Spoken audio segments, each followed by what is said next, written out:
hesitantly, always afraid, even now, that he would disappear like a mirage, too beautiful to be real. Hesitantly, I reached out one finger and stroked the back of his shimmering hand, where it lay within my reach. I marveled again at the perfect texture, satin smooth, cool as stone. When I looked up again, his eyes were open, watching me. Butterscotch today, lighter, warmer after hunting. His quick smile turned up the corners of his flawless lips. I don't scare you? He asked playfully, but I could hear the real curiosity in his soft voice. No more than usual. He smiled wider, his teeth flashed in the sun. I inched closer, stretched out my whole hand now to trace the contours of his forearm with my fingertips. I saw that my fingers trembled and knew it wouldn't escape his notice. Do you mind? I asked, for he had closed his eyes again.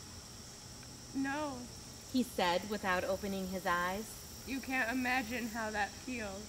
He sighed.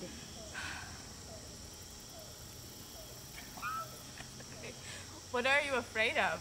He whispered intently. What are you afraid of? But I couldn't answer. As I had just that once before, I smelled his cool breath in my face. Sweet, delicious. The scent made my mouth water. It was unlike anything else. Instinctively, unthinkingly, I leaned closer, inhaling. And he was gone, his hand ripped from mine.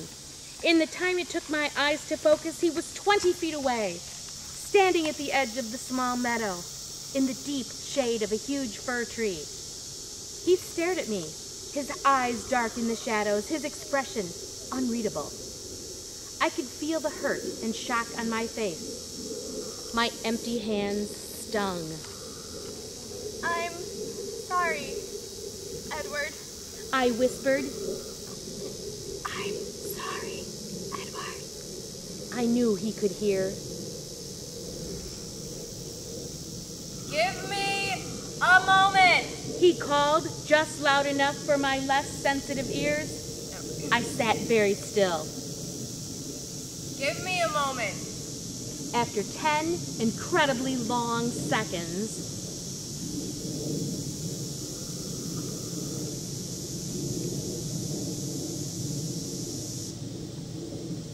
he walked back, slowly for him.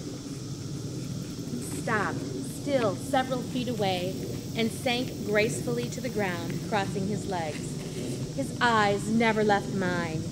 He took 2 deep breaths, and then smiled in apology. I am so very sorry. He hesitated. Would you understand what I meant if I said I was only human? I nodded once, not quite able to smile at his joke. Adrenaline pulsed through my veins as the realization of danger slowly sank in. He could smell that from where he sat. His smile turned to mocking. I'm the world's best predator, aren't I? Everything about me draws you in. My voice, my face, even my smell. As if I need any of that. Unexpectedly, he was on his feet, bounding away, instantly out of sight, only to appear beneath the same tree as before, having circled the meadow in half a second. As if you could outrun me. He laughed bitterly. Ha ha ha! He reached up with one hand and, with a deafening crack, effortlessly ripped a 2-foot thick branch from the trunk of the spruce. He balanced it in the hand for a moment and then threw it with a blinding speed, shattering it against another huge tree, which shook and trembled at the blow. And he was in front of me again, standing 2 feet away, still as a stone.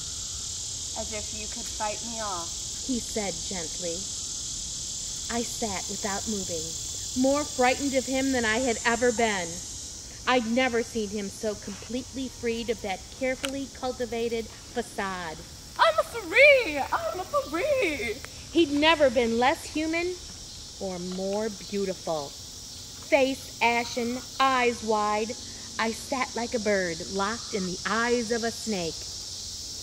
His lovely eyes seemed to glow with rash excitement. Then, as the seconds passed, they dimmed.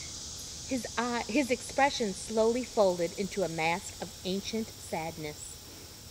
Don't be afraid. He muttered, his velvet voice unintentionally seductive.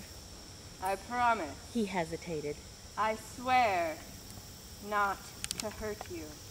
He seemed more concerned with convincing himself than me. Don't be afraid. He whispered again as he stepped closer with exaggerated slowness. He sat sinuously, with deliberately unhurried movements, till our faces were on the same level, just a foot apart.